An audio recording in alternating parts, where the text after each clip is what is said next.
Welcome to the next part in our automation video series. I'm Mitch from the Betfair automation team, and I'm here with Darryl Woodford, the Chief Technology Officer at Cipher Sports Technology Group. In this two-part series of the automation video series, we'll cover data science. So we'll cover some basic stuff in the first video, and then we'll move on to some more complicated stuff in the next part. So to introduce Darryl, he was one of the founders of the company. Cipher itself was built on the basis of projecting the performance of individual players in sports matches. His personal background, he was in academia with a technical side, games design and engineering, social media data analysis, social media research group and digital media research center at QUT, as well as philosophy, so the importance of agency, also writing quite a bit about regulation in the gambling industry, the offshore gambling industry, and the challenges that come regulation-wise when you allow bookmakers to limit punters. They either go offshore or, of course, come to places like Betfair where there is sufficient liquidity. So, Darryl, you're originally from the UK, yes? Yeah, so originally from the UK. I've been a heavy user of betting exchanges for over 10 years now, I'd say.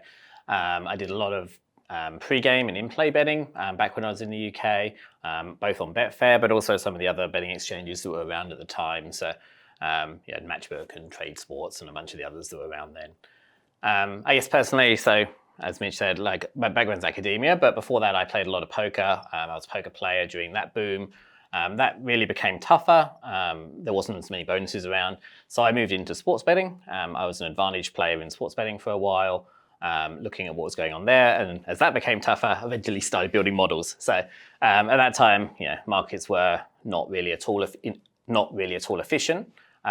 You saw a lot of variation even between what was on offer in the UK and what was on offer in some of the offshore markets, and really building models as a way of exploiting those and being able to be a profitable punter. Yeah, absolutely. And then you started working with Fantasy Insider. Yeah, so we founded Fantasy Insider. Originally, Hypometer, which became Cipher Sports Technology, was focused around social media analytics. So we did a lot of work in big data, social media data. We then founded Fantasy Insider. So as you said, we started off projecting how individual players were going to perform, particularly in the Australian market. You had Moneyball, you had Draft Stars, you had Top 8, you had Sports Fantasy Pro. There was a big boom era of that. So we serviced that market for a while and then moved off into sports betting. Oh, brilliant. Cool. So we're going to talk about data science and machine learning today. Traditional machine learning models use a variety of features, but are essentially based on historical stats, different weightings of these statistics with goals of predicting either each individual player statistic, freeze for, freeze against, kicks, disposals, etc., like AFL, or projecting a player's score as a single metric or team-based metrics as well. So as the daily fantasy industry here lagged and consolidated, Stats Insider expanded to take your player predictions and use them as inputs to whole match predictive models. So we basically took what was a rating essentially for how each player was going to perform, and we extrapolated that into generating our match models. So in combination, I guess, with team statistics, which is kind of a more top-down approach, we looked at if we swap out. And I'm going to go bad on AFL players here, but if you swapped out Lance Franklin and put in a different player in Sydney, how much impact would that have? And so we were able to kind of get into those models earlier in the week before those markets became efficient, using predicted lineups, but also then adjusting for actual lineups once they came out. Yeah, brilliant. So how many sporting events per year would you cover? So it'd be 20 to 25,000 a year. Obviously, there's a lot. We cover tennis, and there's hundreds of tennis matches in a week. College basketball was another sort of high volume sport. And we have a platform here. We have Stats Insider in Australia, but we also have diamonds.com in the US. So between those markets, we're covering, I think, 15 different leagues, and adding new ones all the time. Looking into fighting sports at the moment, for example. Oh, that sounds absolutely brilliant. So how has your approach to modeling changed over the years? Yeah, so I guess as I said, when we started off, we were really we did the player predictions and we tried to extrapolate those. We've evolved from doing what was then fairly basic machine learning models into more sophisticated approaches. We're now seeing 150, 200 features in some of those models. But we've also expanded the type of approach that we take to modeling as well. So we have a bunch of simulation models.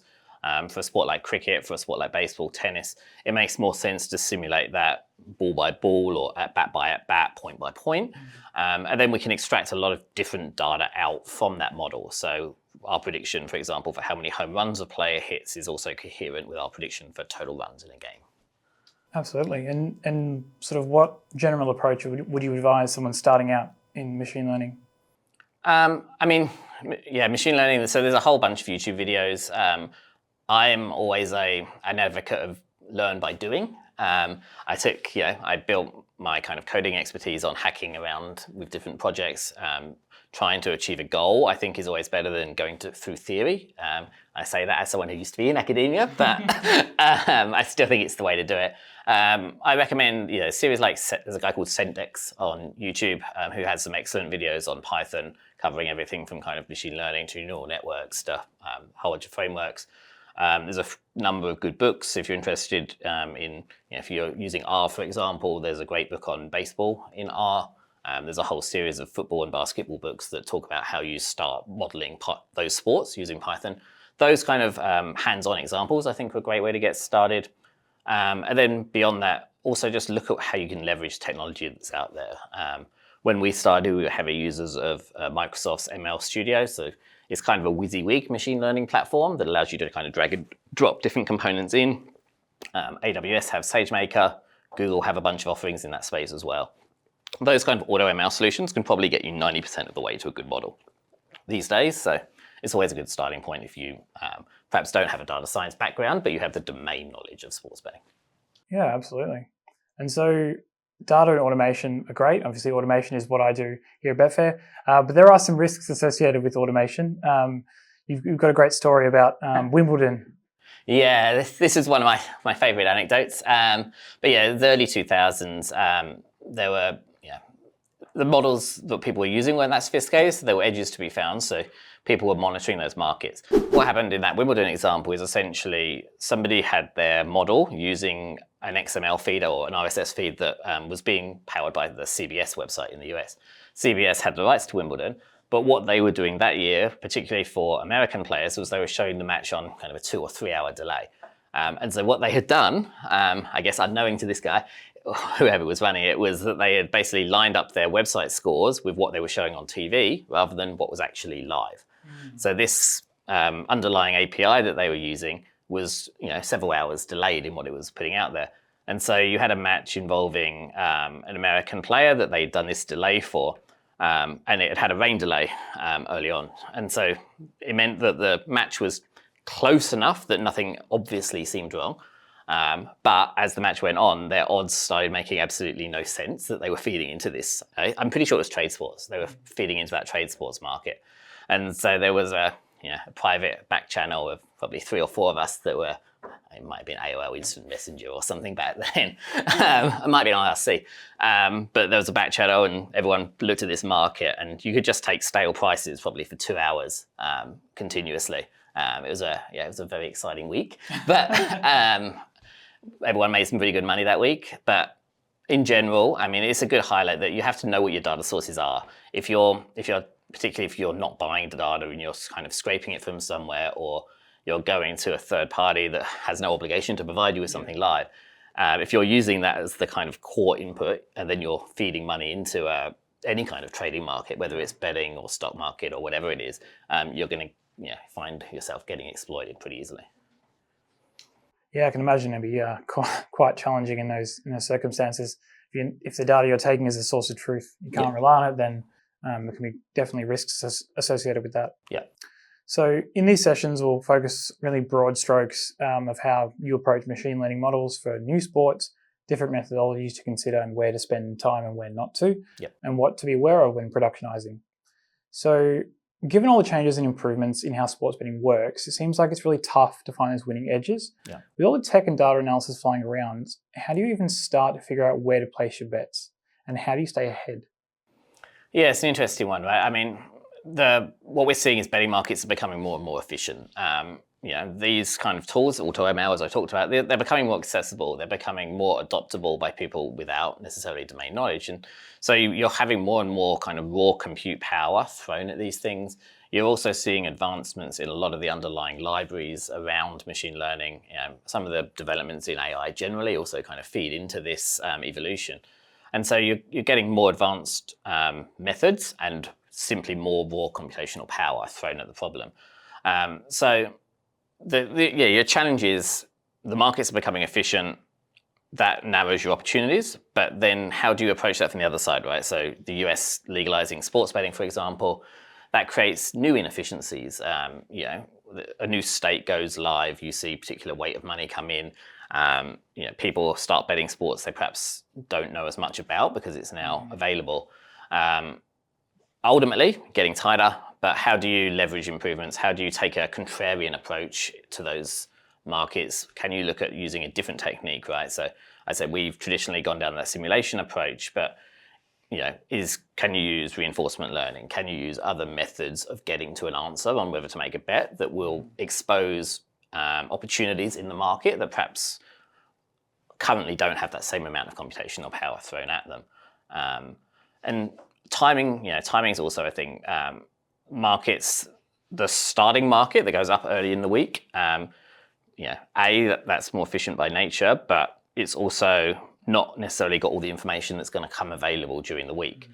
And so, prop markets in the US are a good example of this at the moment, that there's a big tension between whether pro bettors would like you not to bet the markets early in the week because they're often softer. Prop markets in general don't have the same resource thrown at them as head-to-head markets or spreads or totals. So those markets are often soft early in the week, but you can only bet 150, 200 bucks on them. Closer to game time, you might be able to bet $2,000-3,000, but is there still an edge to be found at that point? So, it's a bit of a tension between how much money do you want to get down, and that's making it harder particularly for the kind of the pro bettors who want to get large sums down to be able to do so. Yeah, no, that sounds interesting. So what direction should you attack building models from? My answer would be it varies a bit by sport. There's still some sports where you might want to approach it from a top-down perspective. So the team stats tell you most of what you need to understand about a game. So you could start by trying to predict margin. You could start by trying to predict total. So train an ML model. You'll basically want to predict the difference between the home score and the away score. You can then use that as for spread betting. Same for the total. You can also approach it from the simulation perspective. We'll talk about that a bit more later, but it's harder. Computationally, it's harder. Getting the amount of simulations that you need to do to get to a realistic result is harder. Starting out, the way I'd approach it at the moment would be if you're willing to play markets that aren't getting a ton of attention. So something like NBL basketball, for example. You might be able to approach that by taking kind of team statistics and using different approaches to be able to predict those kind of outcomes. If you're trying to play in a market like NFL or NBA, I would be focusing on smaller betting opportunities. So what can you predict around points, rebounds, assists, for example? Is there an edge in first quarter betting that's perhaps not covered because the market is simply taking a first quarter as a So could there be an edge in first quarter betting because the market's simply treating that as a derivative of a whole game, right? Yeah. As opposed to maybe there's something unique about first quarter betting. Yeah. Interesting. And obviously, it's particularly interesting in US sports where all kinds of new money information, bias is being introduced into the markets. So I was saying before, right? So when a new market goes live, you see all kinds of inefficiencies pop up. So Kentucky legalized sports betting a few months ago, and that first weekend or the first month really, we couldn't find a single bet on a Kentucky team, which is not great when you're trying to promote betting into that market. But what you were seeing was Western Kentucky, where they were just getting bet in so heavily because these people who had never been able to bet before were now betting into that college football market. That these are relatively lower teams in the college football ecosystem. You're not seeing huge volumes of money bet, and so their opponents were basically a significant edge every week on our in our predictions. And you're doing profitable betting against those Kentucky teams the first few weeks that Kentucky was legal. We're going to see North Carolina go live around the time of March Madness, and you'll have Duke and North Carolina playing in March Madness. Those will be not as profitable because March Madness is obviously a bigger betting event than a random college football game. But again, you might well see some temporary inefficiencies pop up around those kind of state launch events. Yeah, and something I've noticed in markets, especially around world sports, where you've got countries competing against each other, especially soccer or cricket. Often, if you've got a country like India, which has a huge population, often the locals will back in India significantly under what they actually should be. Yeah. So that's something I've noticed as well. We've covered in previous episode the philosophy of betting. If you can automate and do it reliably, then it takes out the human judgment at the time of making the bet. But of course, human judgment is still critical in feature selection and feature engineering. So how would you apply, sort of, if you've got a prediction from your model, going about actually betting it? Yes, I guess there's two parts to that, right? So once you get the prediction out, we get into, I guess, the kind of stuff Paul was talking about, right? You either trust your model or you don't. If you start second guessing when to bet that model, you're going to get yourself into difficulties. Yeah. You build a model, you back test it, you're pretty sure it's profitable. The first 2 weeks you bet it, it loses money. Does that mean you should stop betting it? Well, not if you trust your process. But do you trust your process is probably the underlying question there. And then in the kind of feature engineering process itself, that's really where the human judgment is still coming in. And you have to make some calls there. There is certainly technology that will do a lot of that feature engineering for you. They'll tell you, okay, these are the kind of key features you want to focus on. A lot of those AutoML platforms I talked about before will show you what they call feature importance. So after you've generated a model, it will kind of show you what's involved in that model. And then you can assess it yourself, right? So if you're building an NRL model and the only statistic it's using is run meters, you can make a judgment as to, okay, is that sensible? Or have I perhaps got some forward-looking data, or have I perhaps messed up somewhere in the process of putting that data together? Yeah, absolutely. Some of the discussions I've had with some of the automation customers in the community have been, the wisdom is fail hard and fail early. If you have a model, give it a couple of $100 or whatever it is to try. Let it go, and then you've got to put it live in a live environment to see actually how it goes. Yeah, that's the challenge, right? Like, paper trading is great, but it's also pretty difficult to do.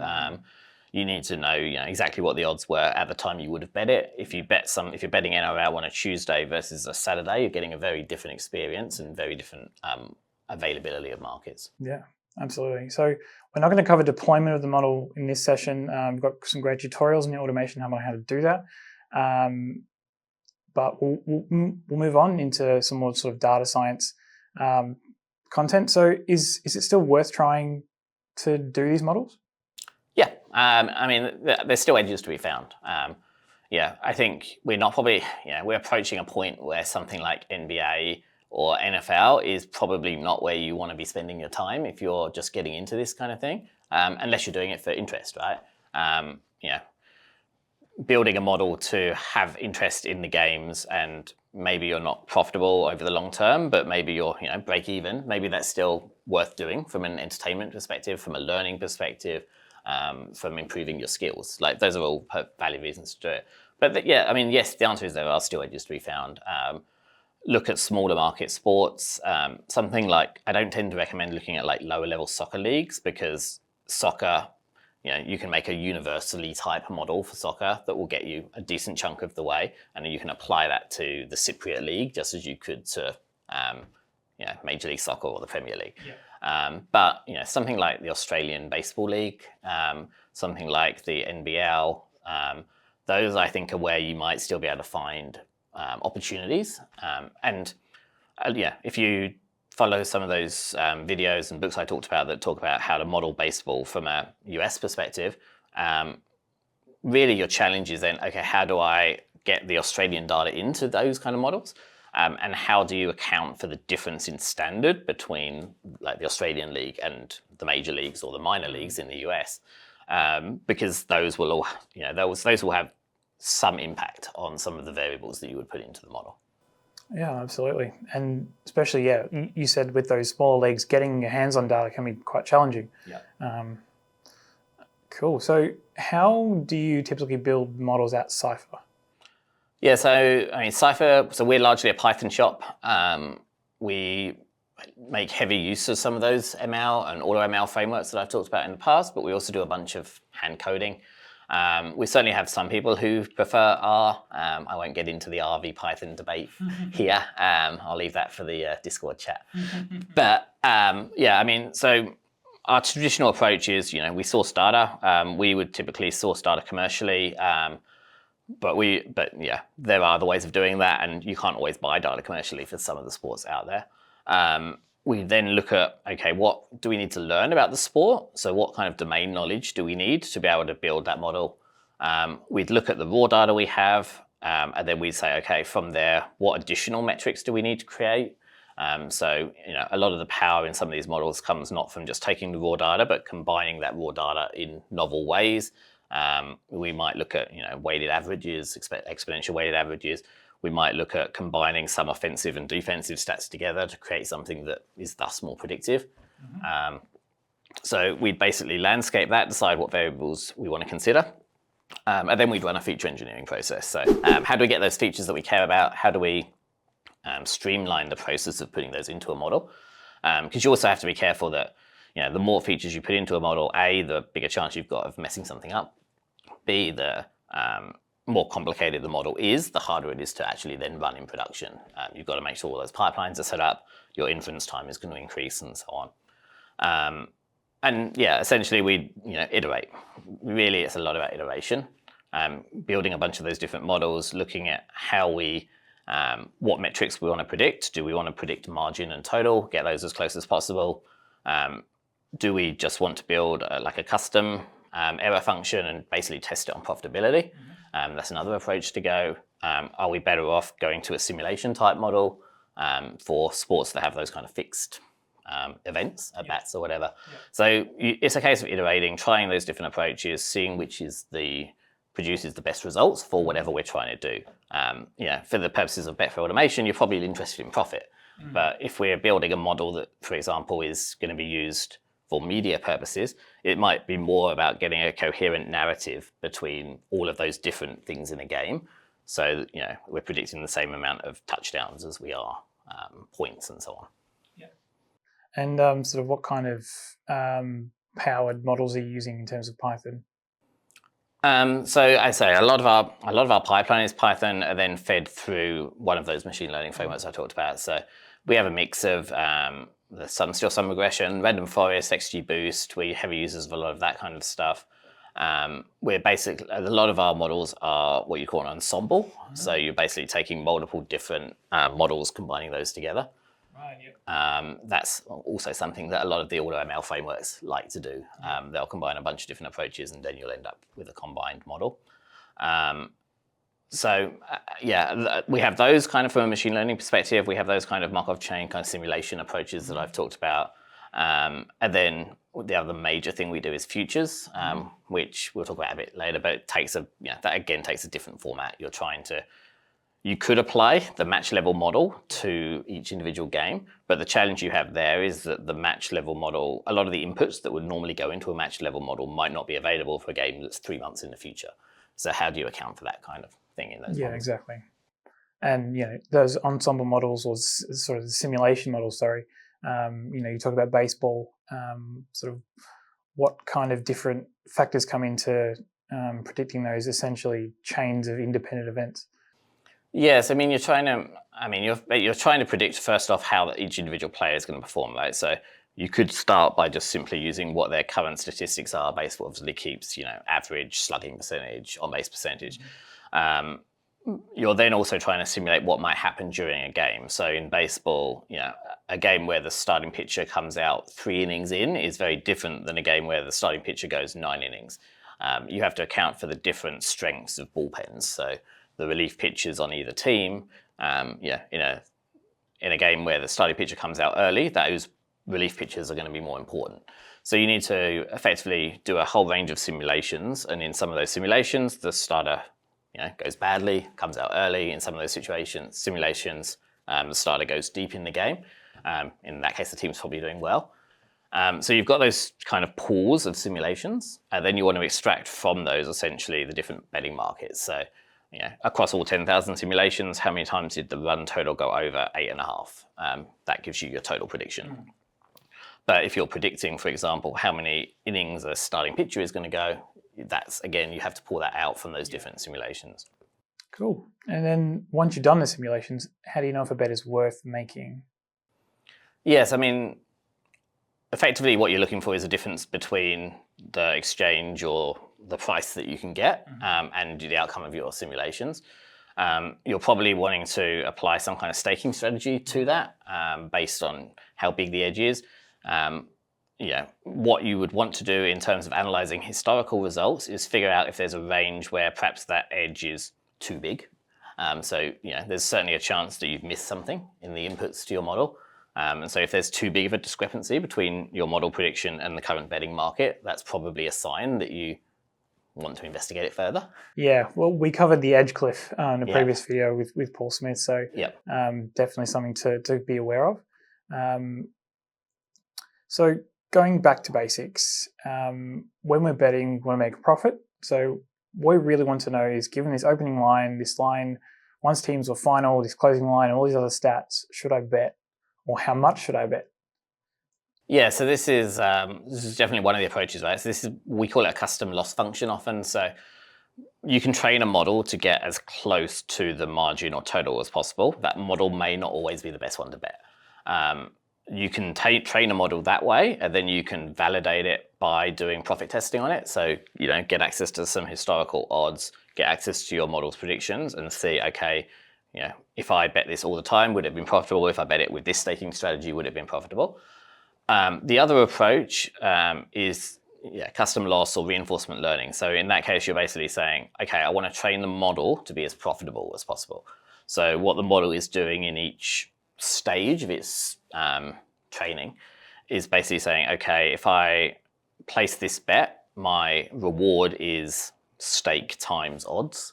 And so basically you're trying to maximize the reward function for the model. I liken it, one of the common examples in reinforcement learning is Mario. So the Mario platform game, your simple goal is to get as far to the right as possible. So if you go to the right, it's a reward. If it doesn't go to the right, the model gets punished effectively. You apply that to sports betting, it fits quite naturally, right? If you're making money, you're going well. If you're losing money, you're going badly. So what you're trying to do in that situation is train the model to select the opportunities that get it to the maximum profit function. And what you're ultimately doing there is you're not trying to simulate the game anymore. You're trying to identify inefficiencies in the betting market. And to my earlier point around the sports betting markets getting more efficient, like this is perhaps the way around that, right? All this computational power is trying to simulate the game as accurately as possible.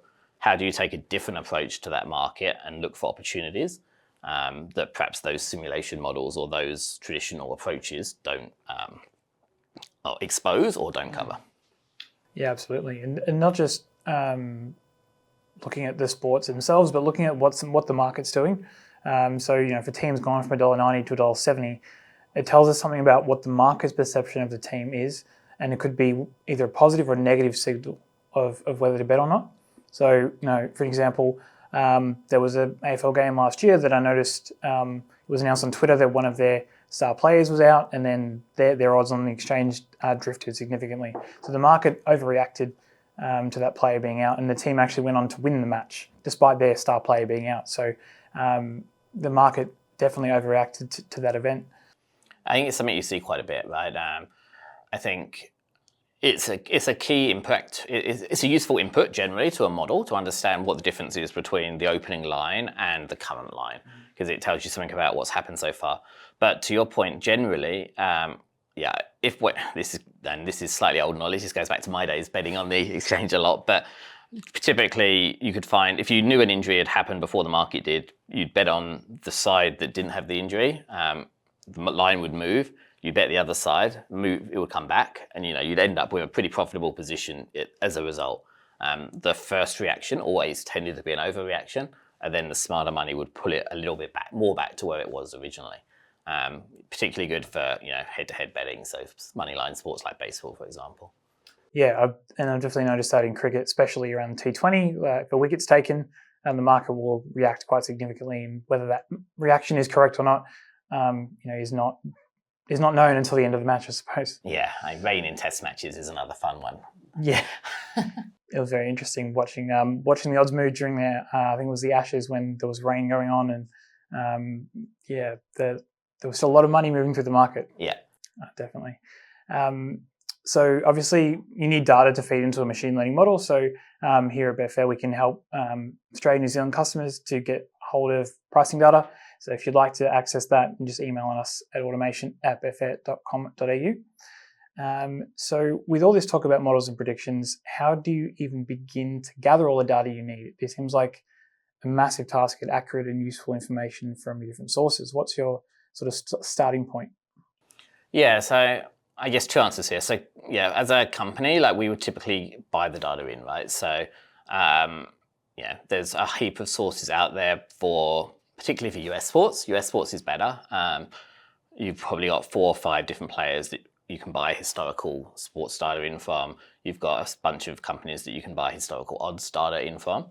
But you can also scrape a lot of it.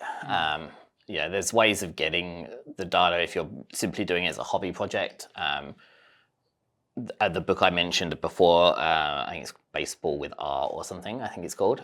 They link in that to a bunch of different sources and provide code for acquiring baseball data. A lot of the data you need to find edges in sort of prop markets. I think you can find NBA.com or Basketball Reference, or a lot of those kind of places would have the information you need at that level. If you want to get involved in sort of live markets and you really need accurate real-time data, that's the point where I think you probably have to go with some kind of commercial option. I talked obviously before about the Wimbledon example, and if there's no answerability, if there's no service level agreement or anything that kind of dictates that this data is going to be accurate, you're running risks using that kind of data into live markets. But I mean, ultimately, you've got to find a source that you think is going to always be there and going to be in roughly the same format. One of the big and I'm sure you guys have covered this elsewhere, but one of the big challenges with scraping is, if the site that you're scraping changes its layout slightly, then your whole system breaks down. You either can't get that data anymore, or you have to rewrite all your code to get it. Yeah. Yeah. And there's I've noticed there's some great Python libraries out there that are ready made to just scrape certain sites. I think there's one's NBA scraper, and you just find it on GitHub, and it's quite easy to sort of get started with that one. So how do you ensure your data is sort of accurate, like going around and filtering out noise and incorrect data? Yeah, it's a challenge. When you've got one data source, it's a challenge. When you're combining multiple data sources, it's a bigger challenge. There's no easy way of looking at 3 million rows of data and ensuring it's spot on. You definitely want to run some kind of consistency checks on it. So simply loading it into a pandas data frame, for example, looking at what the max and mins are for different columns and pulling out the row where that max and min occurs, and then just spot checking, that kind of stuff. When you run anything through any of those kind of feature engineering or AutoML type platforms that I talked about, they will often do some kind of consistency checking for you. You have to be careful when you're doing that you don't allow it to basically replace values it thinks are suspicious, because sometimes they're not, right? Sometimes it's just an outlier. Sometimes a player went mad and had a record performance on the day. You want to be careful that you're not throwing out data that's actually that's actually likely to or possible to occur once you're actually running your model. And then it's just also a case of just making sure what you've got is repeatable, right? So if you've got it from 2 different sources, that's great, because as long as I should be careful here, as long as your confident that those two sources didn't themselves derive it from the same underlying source. If two different sources have the same data, you can probably trust that it's reliable. No, definitely. Something I've noticed with greyhounds is, I looked at one dog's weight and it said 45 kilos. I said that's really heavy for a dog. Just looking at the different the range of the data available for sort of a big data set. And I went and actually watched one of the races, and that dog, it's 45 kilos. It's a very, very, very hefty dog. And then just the sort of last thing before we wrap up is like, what is the data landscape in Australia compared to the US? Yes, I mean, a lot of the Australian sports run effective data monopolies. So Champion Data, obviously, in the AFL, Stats Perform have the rights to the NRL data. It's harder. It's particularly for a hobby punter, or someone who's not doing it through a business. It's hard to afford some of the rates for data. I've spoken about this at conferences in the past, right? And in general, I'm in favor of open data ecosystems. I think a lot of the innovations that we saw in the US data space, data science, sabermetrics, all of that stuff has its root in the fact that the data was available to anyone, and people could go in and analyze it. People could go in and find new metrics, new, better ways of describing a player performance, wins above replacement, all of that kind of stuff only came about because the data was open.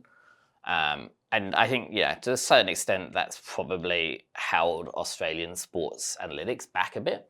There are places like, AFL tables and so on who have done some work in putting that data out there. But I think with the ecosystem and the amount of content that could be created around these sports would be far higher if we went to a model where this data was more accessible to the average statistician, or person doing their PhD in it, or those kind of things. So it's a bit of a bugbear of mine. I think there's definitely ways that if this data became more accessible, we would see innovation in the sports analytics space, and we'd see a lot more cool products kind of coming out onto the market, focusing on Australian sports. And in turn, I think that would probably be good for the Australian sports as they try and make headway in the US. The NRL's in Vegas in a few weeks, right? And opportunities to penetrate new markets. Definitely. Cool. Well, that wraps up our first session with Darryl today, and then we'll be back with the second session next time. Thank you for watching. What are you really gambling with? For free and confidential support, call the number on the screen or visit the website.